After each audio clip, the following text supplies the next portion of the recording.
The search for extraterrestrials within and beyond our Earth is one grey area that scientists and astronomers continue to struggle with. Countless evidence has been put forward over time, and many eyewitness testimonies have been gathered from different sources across the world. However, Boyd Bushman's deathbed confession, released back in 2014, is the biggest information yet that humans are not alone, even on Earth. Join us in today's video as we reveal who Boyd Bushman is and the evidence he provided on alien life. Who is Boyd Bushman?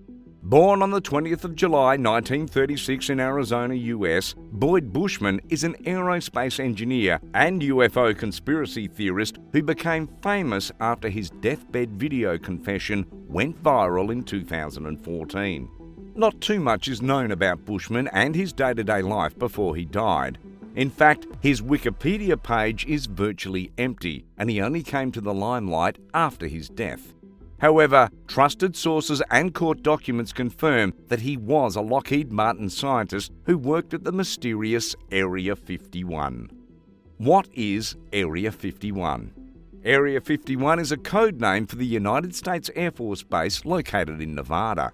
And much like the lifestyle of Boyd Bushman, Area 51 is an extremely secretive organization. Ordinary civilians are prohibited from visiting the facility. Ironically, the creepiness of the area has made members of the public more inquisitive about what is going on within the facility.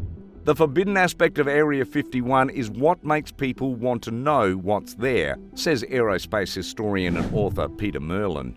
Merlin himself has been researching Area 51 for more than 30 years, and he believes there's a lot of things going on within the facility that the public doesn't know about. According to data, Area 51 is one of the most guarded military facilities in the world, with electronic surveillance and heavily armed guards parading the area, which spans across 2.9 million acres of land every second of the day. Since it was inaugurated in 1955, the CIA only just officially recognized it in 2013. And only one former president, President Obama, remains the only US president that has ever publicly spoken about it. That explains the mystery around it. Area 51 was created at the peak of the Cold War between the United States and Russia as a testing and development base for the US military aircraft, including the U-2 and SR-71 Blackbird reconnaissance planes. For this purpose, the facility houses a 3.7-kilometre long runway. However, all civilian airplanes and military aircraft from other countries are banned from flying over the area. Mysterious alien sightings at Area 51.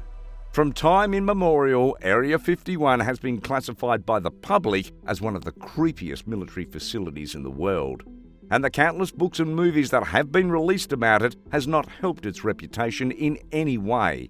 The myths about alien sightings around Area 51 began in July 1955 when the United States military aggressively tested the U-2 surveillance aircraft. Coincidentally, Lockheed Martin was a lead contractor for the project, which cost around $22 million, equivalent to $207 million in today's money. Testing officially began on the 1st of August 1955, but details of the mission are archived as classified information and kept away from the public. However, once the U-2 testing program began, many people started to sight unidentified flying objects, UFOs, in the skies. A significant number of these sightings were made by commercial airline pilots who before then had never seen aircraft fly at such incredibly high altitudes as the U-2 did.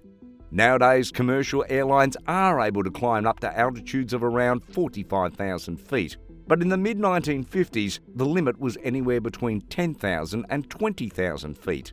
The flying altitude limit for military aircraft was much higher at around 40,000 feet. But the popular belief was that nothing could fly higher than that.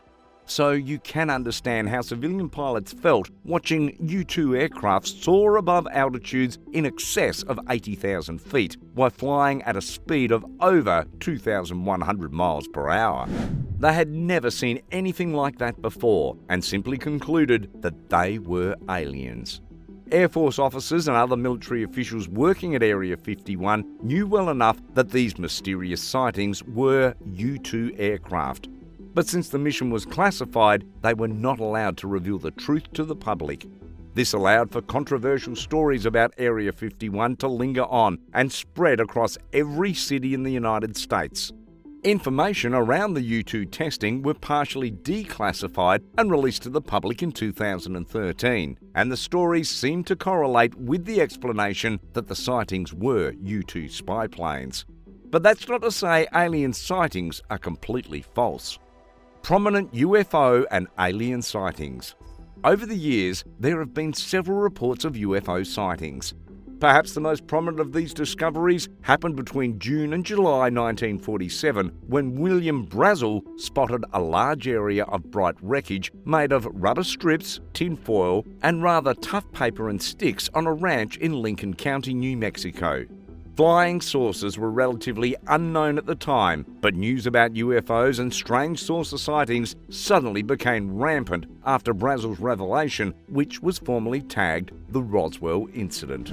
Soon after, Kenneth Arnold, an amateur pilot, claimed that he saw 9 unidentified objects flying like saucers over Mount Rainier in Washington.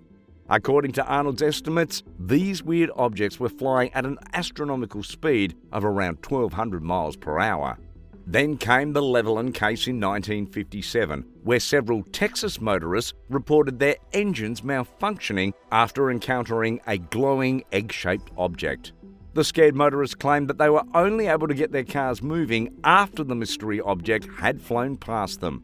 An official investigation was launched into the event, and officials concluded that it was down to an electrical storm or ball lightning. In 1966, the Westall encounter happened in Melbourne, Australia. Although concrete evidence was provided, more than 200 students and teachers from 2 schools in Melbourne claimed they saw a flying saucer land on the grass field before ascending over the suburb. By 1974, these sightings had become more frequent, and even prominent government officials, including President Jimmy Carter and Ronald Reagan, admitted that they had sighted UFOs themselves. Fast forward to the late 1980s and the early 1990s, a new wave of UFO sightings happened in Belgium, where 13,500 people reportedly spotted large, silent, and low-flying black triangles. About 2,600 officially wrote statements detailing their experience. However, skeptics blame the sightings on mass delusions triggered by the consumption of chips and mayonnaise. As investigators struggled to track these elements, they kept appearing in different parts of the world, including Iran, Brazil, the US, and everywhere else. More recently, in 2013, 2 glowing discs were seen flying over a pub in Bracknell, Berkshire. It would have been easy for the skeptics to blame the sighting on the influence of alcohol, but thankfully, there was picture evidence to back up the claims. 1 year later, in 2014, the United States Navy released a creepy image of an unidentified object accidentally captured by a camera of the surveillance Navy airplane. The picture broke the internet as many web users struggled to catch a glimpse. That same year, a detailed video of Boyd Bushman explaining his ordeal with UFOs during his time at Area 51 was released. The footage had so much evidence that skeptics couldn't even dispute it. Boyd Bushman's deathbed video evidence about aliens. In the video released in October 2014, Boyd Bushman provided insights into the less reported activities supposedly going on within the 4 walls of Area 51. Bushman claimed that he was one of the scientists that reversed engineered flying saucer technology from Lockheed Martin. Ironically, Lockheed Martin is the same firm that designed the U-2 spy planes that prompted rumours of UFO existence in the first place. But Bushman's evidence-packed testimony was only the beginning. Furthermore, he presented a couple of photographs showing aliens and alien spacecraft within Area 51. With respect to the alien craft, we have American citizens who are working on UFOs 24 hours a day. We are trying to learn what to do. Interestingly, Bushman claims some of the pictures were captured by aliens using a disposable camera he provided.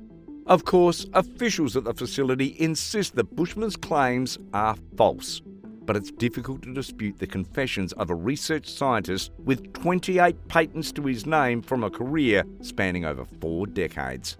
Since I am a scientist, I do not believe in theory. I say, follow the data, Bushman said. If something cannot be verified by a physical test that something is true, then I do not care to accept it. Therefore, everything I present here will be data that comes directly from Area 51 to you. According to Boyd Bushman, these aliens exist in 2 groups. He described them as creatures with long fingers and webbed feet who hail from a planet called Quintumnia. There are 2 groups of aliens, says Bushman. They divide them into 2 groups. It's like a cattle ranch. One group is wranglers and the others are rustlers, the stealers of cattle. The ones that are wranglers are much more friendly and have a better relationship with us, he added. Interestingly, Bushman isn't the only Lockheed Martin staff to make such claims.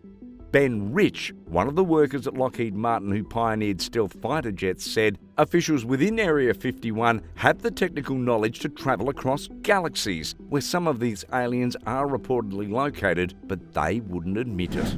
Interestingly, Bushman's confession has been mischievously removed from YouTube, and his biography is eerily scanty, almost as if someone is trying to subdue his discovery.